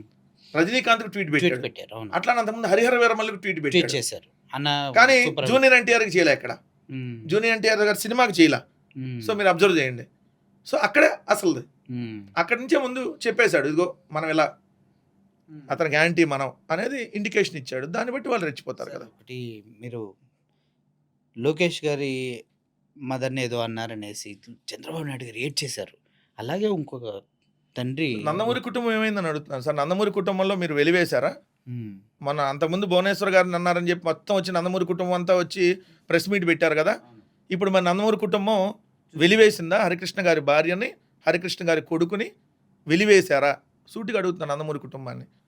మీ రాజకీయాలు ఉంటాయి, మాకు సంబంధం లేదు. కానీ ఒక అమ్మ ఎవరికైనా ఆ అమ్మే. తప్పలేదు. సో ఆ అమ్మ మీద మీరు ఇష్టం వచ్చినట్టుగా మాట్లాడితే ఉమ్, మీ ఎమ్మెల్యేల చేత మీరు మాట్లాడిస్తుంటే సో ప్రజలు కూడా గమనించండి. ఎందుకంటే ఆమె ఇప్పుడు అసలు రాజకీయాలు కానీ ఏ రోజు మీడియా ముందుకు వచ్చి ఒక్క మాట మాట్లాడినాం కాదు. వ్యక్తి కాదు. ఎవరైతే నందమూరి శాలిని గారు ఆమె పేరు, అవును. జూనియర్ ఎన్టీఆర్ గారు కూడా ఏ రోజు పాపం ఎవరిని పరుషపద్యాలతో ఎక్కడ మాట్లాడినటువంటి వ్యక్తి కూడా కాదు. సో వాళ్ళు ఈరోజు రాజకీయాలతో సంబంధం లేదు. సో వాళ్ళు ఈరోజు తెలుగుదేశంలో కానీ ఇంకో పార్టీలో ఎక్కడ లేరు. ఉమ్, సో వాళ్ళ మీద అంటే మీరు రాజకీయాల్లో తిరిగి వాళ్ళు ఏమైనా విమర్శలు చేస్తే విమర్శ చేసుకోవచ్చు. కానీ అసలు దేనికి సంబంధం లేనటువంటి వాళ్ళని ఈ విధంగా మాట్లాడితే ఏమయ్యారు? అంతకుముందు అయితే ఉపరాష్ట్రపతిగా చేసిన వాళ్ళందరూ వచ్చి ట్వీట్లు పెట్టారు కదండి. ఉమ్. ఏమీ గౌరవ వెంకయ్యనాయుడు గారు ఒంటరిని చేసేసారు సార్. గౌరవ వెంకయ్యనాయుడు గారిని అడుగుతున్నా, మీరంటే గౌరవంతో అడుగుతున్నా, ఉమ్, ఏమైంది సార్ అని. మరి ఎందుకు మీరు స్పందించలా? నందమూరి తారక రామారావు గారి కోడల్ని ఓ తెలుగుదేశం పార్టీ ఎమ్మెల్యే ఈ విధంగా మాట్లాడితే గౌరవనీయులైన వీళ్ళందరూ మాట్లాడాలి కదా. జడ్జిలకు చేసిన వాళ్ళు వీళ్ళందరూ అంతకుముందు వచ్చేసి మాట్లాడేవాళ్ళు కదా. రిటైర్ అయిన జడ్జిలు, ఇప్పుడు రిటైర్ అయిన వైస్ ప్రెసిడెంట్లు, మరి వీళ్ళందరూ ఏమయ్యారు? ఏమి అన్యాయం సార్ ఇది. అంటే వాళ్ళకు ఒక న్యాయం, వేరే వాళ్ళకు ఒక న్యాయం. వాళ్ళనైతే ఇన్నైనా తిట్టండి అని చెప్పి ఇలా ఎంకరేజ్ చేయదలుచుకున్నారా? ఖచ్చితంగా అందరూ స్పందించాలి దీని మీద. సీరియస్గా జూనియర్ ఎన్టీఆర్ గారి తల్లి గారిని తిట్టిన విషయంలో అయితే మా BLM స్టూడియోస్ పూర్తిగా వ్యతిరేకంగా ఉంది. ఎందుకంటే అమ్మ ఎవరికైనా అమ్మే. లోకేష్ మా అమ్మని తిట్టిన వాళ్ళని వదులుదామా అని మీడియా ముఖంగా గతంలో మాట్లాడారు. ఇప్పుడు జూనియర్ ఎన్టీఆర్ గారి మదర్‌ని సొంత పార్టీ ఎమ్మెల్యే ఇష్టానుసారంగా మాట్లాడినా కూడా దీనిపైనైతే ఎవ్వరు స్పందించకపోవడం చాలా చాలా ఆశ్చర్యం, చాలా బాధాకరం కూడా. అదేవిధంగా రాష్ట్రంలో ఉన్నటువంటి పరిస్థితులు ఇప్పుడు వికలాంగుల రోడ్ల మీదకొచ్చారు. ప్రతి ఒక్కరు కూడా పోరాడుతున్నారు. జీవితం కోసం, జీవనం కోసం, ఫుడ్ కోసం పోరాడుతున్నారు. అమరావతి విషయం కావచ్చు, ఇప్పుడు బెయిల్ మీద వాళ్ళొచ్చిన విషయాలు కావచ్చు, వీటన్నిటి వెనక ప్రభుత్వ హస్తం ఉందంటూ వాస్తవాలని, ఆధారాలను చూపిస్తూ, అమరావతిని మునిగిపోయిన ఆర్టికల్స్‌ని కూడా చూపిస్తూ, మనందరికీ చాలా చాలా ఇన్ఫర్మేషన్ ఇచ్చారు కారుమూరి వెంకటరెడ్డి గారు. Sir, thank you for your thank you అన్న. ఇన్ఫర్మేషన్. మీరు మా స్టూడియోకి వస్తూ ఉండండి. యాహ్! డెఫినెట్‌లీ. ప్రజలకి మీ వాయిస్ ముందుకు తీసుకెళ్తాం. అలాగే వాళ్ళ వాయిస్ కూడా ముందుకు తీసుకెళ్తాం. వాస్తవాల్ని వాళ్ళని జడ్జ్ చేయనిద్దాం. Thank you sir. Thank you sir. Thank you sir.